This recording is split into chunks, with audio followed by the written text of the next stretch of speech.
Hey guys, welcome back to another video on my channel. Today we're back with Snapshot 24w46a, and this one is fairly small compared to other ones we've seen, but it does fix a lot of bugs, and it does also bring some quality of life changes. So firstly, we're going to cover some related to the Creaking, Pale Garden, and Resin. So the first one is the Creaking Heart has had its blast resistance and mining speed increased slightly. But this does still mean it can still be exploded, so this increase doesn't make it resistant from TNT if it's close next to it.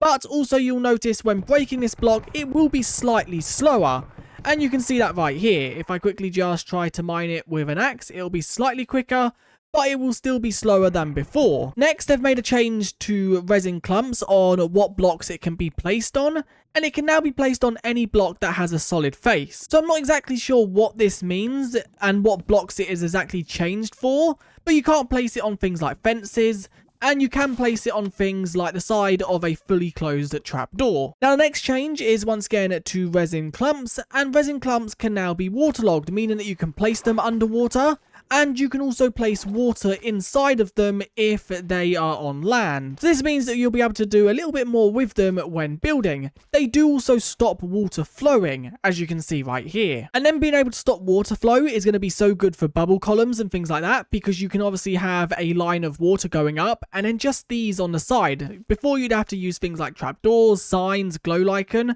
Well, these are now a block that doesn't have a hitbox and also doesn't give off light. Another change we're going to quickly cover is the creaking. If a creaking is spawned from a creaking heart, if you leave the world and rejoin, that creaking will persist in the world as long as the requirements are still met when logging back in. For example, it's daytime and the Creaking Heart is still powered. Another change here is if you was to pick block a creaking spawned by a Creaking Heart, you wouldn't get a creaking spawn egg. That is now fixed. And also, if you was to do the /summon command and do creaking, this is the only entity that would show up. Inside of the game, there was also another entity called the Creaking Transient, I think it was.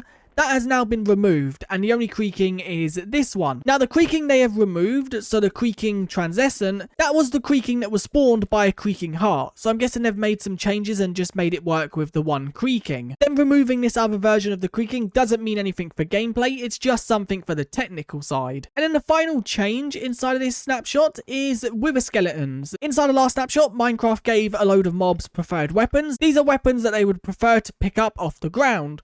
Well, when they were doing that, they accidentally gave the wither skeleton a preferred bow. So the wither skeleton would prefer a bow over a stone sword.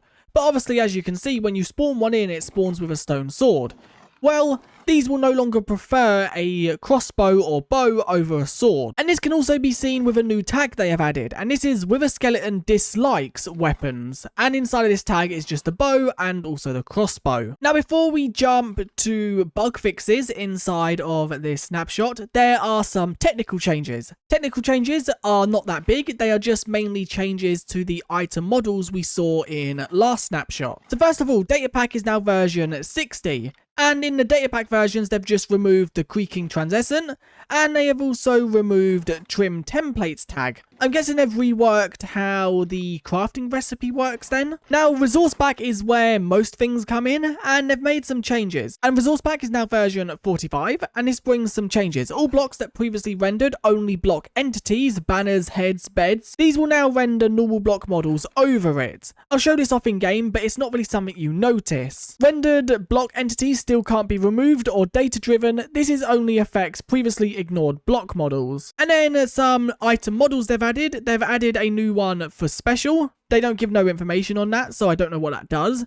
They've also changed the head model to now add a field for the texture, and this is the entity that it grabs from. They've also added the standing sign model, and this grabs from a wood type, so obviously dark oak, oak, warped, or pale oak. And it also grabs a texture, and this is the entity texture. And if you don't specify an entity texture, it seems like it will just grab from the wood type if it can. Then they've also added the hanging sign one, which once again, this takes in a wood type, and then also a texture. If the texture is missing, then it will just grab from the wood type. And then they've also removed some. So they've removed the Xmas, which was a Boolean property, so true or false, and they've replaced this by local time. So I'm guessing that just grabs the time of your PC.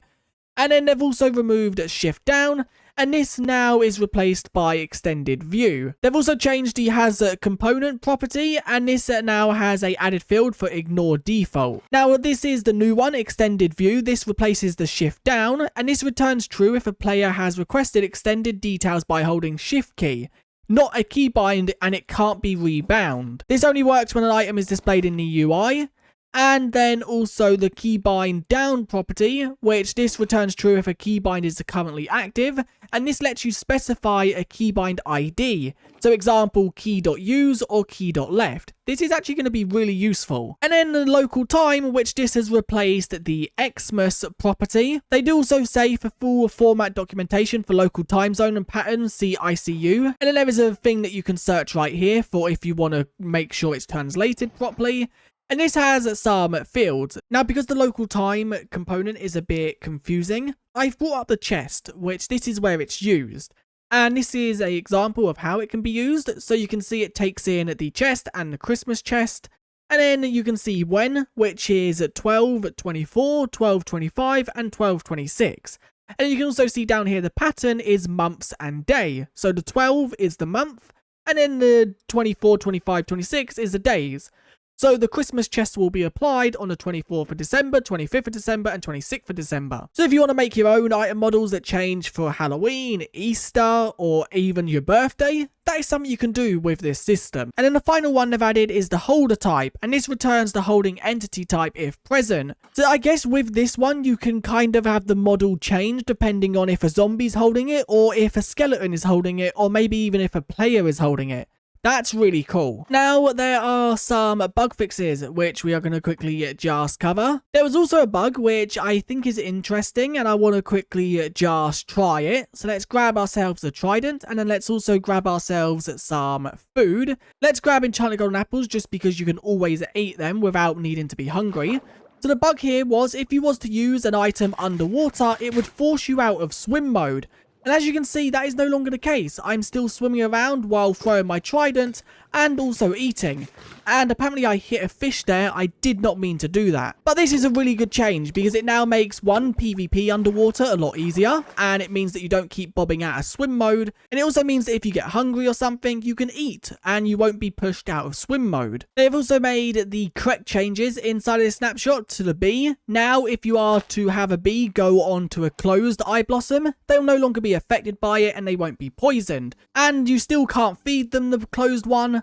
And they also won't follow you if you are holding it. No changes have been made to the open one. They still interact with this block as normal, still getting poisoned if they go into it. They've also updated the smithing recipe. It no longer accepts the resin clumps. It now only accepts the resin bricks, and they can now be inputted into this slot as they should. They've also fixed a lot of bugs with certain advancements not being granted correctly, and also a lot of bugs with pixels being inconsistent on bundles and other blocks and items. But that is it for this snapshot. Once again, it's a very small one, and it's looking like we might be moving on to pre-releases very soon, as the snapshots are slowly getting smaller and smaller.